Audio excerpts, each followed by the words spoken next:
We have seen the string class and quite some text variables already, but we did not talk enough about it and all the built-in functions just yet.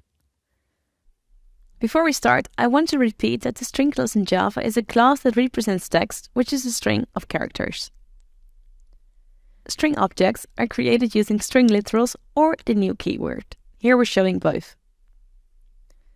Both of these statements create the string object with the value maker.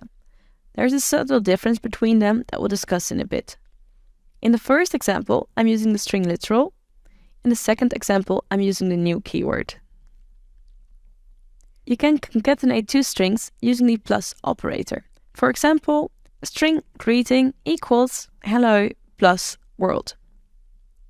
This will create a string object with the value hello world.